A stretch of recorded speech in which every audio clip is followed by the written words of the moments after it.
চল চল চল চল। না স্যার আমি আতঙ্কবাদী না, আমার কথা তো শুনেন। চল, তোর কথা কি শুনবো, তুই চল।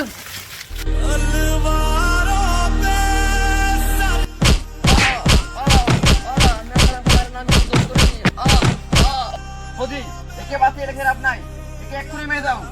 না আগে কষ্ট দিব, কষ্ট দিয়ে তারপরে লাস্টে গুলি দিয়ে মেরে দেবো ওকে। মারেন না, আমার কথাটা আগে শুনেন। তোর কথা কি শুনবো, তুই তো একজন আতঙ্কবাদী। মোদি, এখন আমার জল পিপাসা লেগে গেছে, তুই তাড়াতাড়ি আমার জন্য জল নিয়ে এসো। ঠিক আছে স্যার, আমি যাচ্ছি। ঠিক আছে, দাও।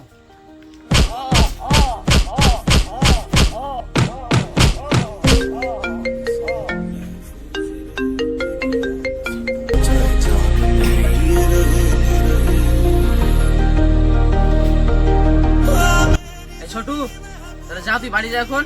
আমি তো তোর সঙ্গে অনেকক্ষণ হলো গল্প করছিলাম, আমি যাই গিয়ে বর্ডার দেখে আসি খুঁজিরা কি করছে এখন। যা।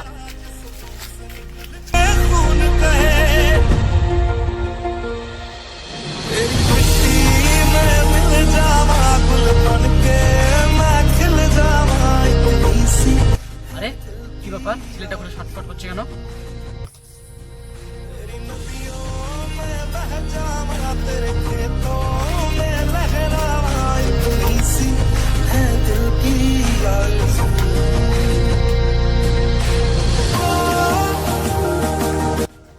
আব্বা, ছেলে, তোমার বাড়ি কোথায়? তুমি কে? আর তোমার এই অবস্থা কি করে হলো? তুমি আমাদের বর্ডারে বাধা ছিলে, তোমাকে কে বেঁধেছিল এইভাবে? আমি বর্ডারে করলে আমার বাবার লেগে গোসল দিতে যাচ্ছিলাম, আমাকে ফৌজিরা ধরে বেঁধে শুয়েছিল, আমাকে অনেক মারধর করেছে, আমার কোনো কথাই শুনতে চায়নি। তোমার মতো একটা বীর ছেলেকে খুঁজে বেঁধে রেখেছিল? আচ্ছা ঠিক আছে, আমাদেরকে ডাকছি। তোমাকে বেঁধে রেখেছিল? আরে তুমি তো ভারত মায়ের গর্ব। আচ্ছা ঠিক আছে, ডাকছি, দাঁড়াও। দুটো ফৌজিকে, সোহেল, রোহিত। স্যার আপনি আতঙ্কবাদী শুনে কথা বলছেন, ওকে আমরা মেরে দেবো, কারণ ও একজন আতঙ্কবাদী। চুপ করো বেয়াদব, তুমি এর কোন হিসেবে আতঙ্কবাদী বলতে পারলে? তুমি জানো এর কাহিনী? আমি দেখলাম ওখানে দাঁড়িয়ে তুমি ফোনে ব্যস্ত ছিলে, আর রোহিত গেছিল জল নিয়ে আসতে, আর ও ওখানে হাত বাঁধা ছিল। তোমরা কিভাবে মেরেছো? ওর গায়ে একটু শক্তি নেই, তাও ছটফট করছিল ভারত মায়ের পতাকা রক্ষা করার জন্য, কারণ ভারত মায়ের সম্মানীয় পতাকা মাটিতে পড়ে যাচ্ছিল। ও দাঁত দিয়ে মুখ দিয়ে হাত খুলে ভারত মায়ের পতাকা রক্ষা করে, আর তোমরা ওকে বলছো ও আতঙ্কবাদী? তোমার কোন হিসাবে বলতে পারলে আতঙ্কবাদী? কারণ ও তোমরা দুজন ওর কোনো কথাই শুনোনি। ও যাচ্ছিল ওর বাবার জন্য ওষুধ নিয়ে আসতে, আর তোমরা বলছো এ আতঙ্কবাদী। তোমরা দুজন ওর কোনো কথা না শুনে তোমরা দুজন ওকে হাত বেঁধে মারিছিলে। আর ছেলেটা দেখো দিনই কি হয়েছে। তোমার কোনো বিচার করলে না, ছেলেটাকে মারলে কিভাবে? তোমরা ওদেরকে মারার কাছে তোমাদের দুজনকে মারা উচিত। স্যার আমাদের ভুল হয়ে গেছে, আমরা কোনোদিন না জেনে কখনোই কাউকে মারবো না। আচ্ছা ঠিক আছে, এরপর যেন আর এরকম ভুল না হয়। ঠিক আছে স্যার। হাই গাইস, তো আমরা Arish army boys YouTube channel থেকে আপনাদেরকে স্বাগতম জানাচ্ছি।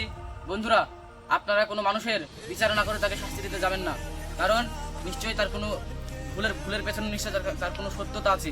আর হ্যাঁ বন্ধুরা, আপনারা নিজে হাতে কোনোদিন আইন তুলে নিতে পারেন না, কারণ বিচারের জন্য কেন্দ্র প্রশাসন আছে। আর আপনারা আমাদের ভিডিওটা নিশ্চয়ই দেখেছেন এবং আমাদের ভিডিও থেকে কিছু শিখতে পেরেছেন। আর আশা করছি আপনারা আমাদের ভিডিওটা যদি ভুল হয় আমাদের কথাবার্তায় আপনারা আমাদেরকে ক্ষমা করেন, কারণ আমরা ছোট ভাই হিসাবে আমাদেরকে ক্ষমা করে দেন।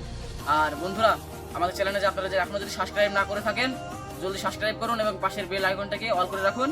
আর হ্যাঁ, অবশ্যই চারিদিকে দাদা দিদিদেরকে শেয়ার করুন আমাদের ভিডিওটা, যাতে আমরা আরো পরবর্তীতে আরো সুন্দর ভিডিও আপনাদেরকে দিতে পারি। আর হ্যাঁ, অবশ্যই আপনারা আইন নিজের হাতে তুলে নেবেন না, কারণ সে যতই দোষ করুক না কেন তার জন্যে প্রশাসন আছে। বন্ধুরা, বাই।